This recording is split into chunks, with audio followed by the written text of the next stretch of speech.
Júlio, essa é para você.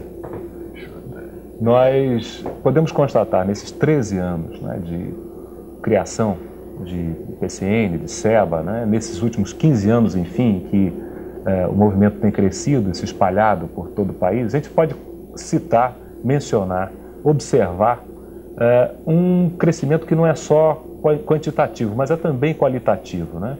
Como é que você, como diretor cultural do IPCN, vê esse crescimento e vê essa evolução desse esforço, dessa luta em prol do negro no Brasil?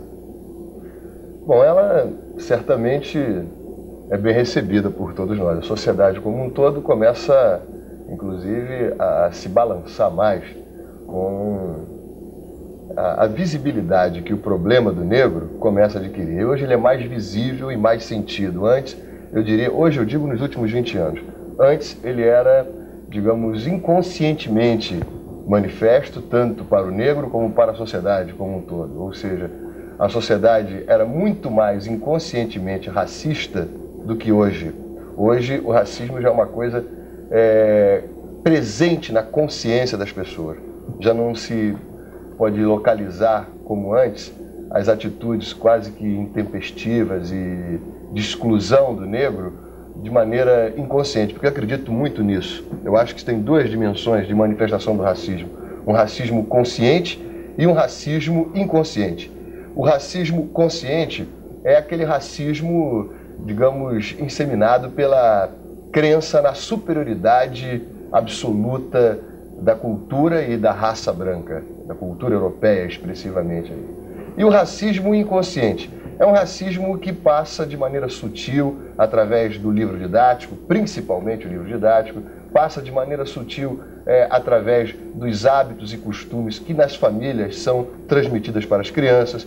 E é esse racismo inconsciente que toma em primeiro lugar a criança, em segundo lugar o adolescente e fica, digamos, ancorado na cabeça da maioria da população.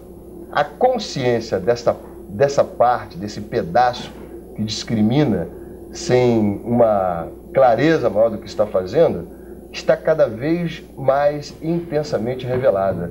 Eu acredito que já não podemos falar de forma tão tranquila como antes, na maneira inconsciente do racismo. Hoje, a denúncia sobre o caráter racista dos livros didáticos, a denúncia cada vez maior sobre as atitudes racistas dos pais que discriminam crianças e passam essa educação para os seus filhos, a atitude cada vez maior das instituições que barram e excluem a presença de negros é revelada intensamente, principalmente nos últimos 5 anos, sem dúvida nenhuma, nesse ano do centenário, várias denúncias nesse sentido ocorreram.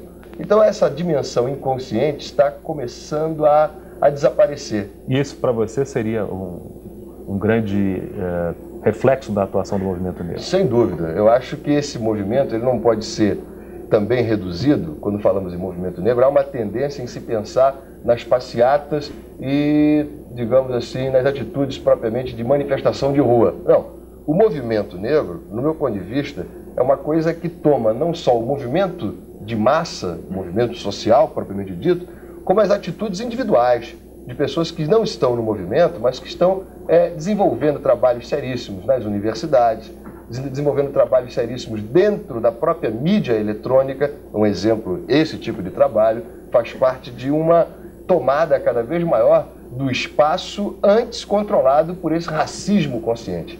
Eu acho que a penetração do negro nas instituições de ensino, nos órgãos de comunicação e contribuindo cada vez mais para a mudança do perfil do comportamento do brasileiro, fazendo com que ele perca a vergonha de ser racista e assuma o seu racismo claramente, não deixa de ser uma forma cada vez mais intensa de pressão desse movimento como um todo. Não reduzir o movimento às manifestações de rua. Eu preferia falar em movimentação permanente do negro. Esse é o processo que vem marcando nos últimos, especificamente agora na década de 80, nos últimos 8 anos, uma mudança de qualidade na consciência sobre a questão do negro.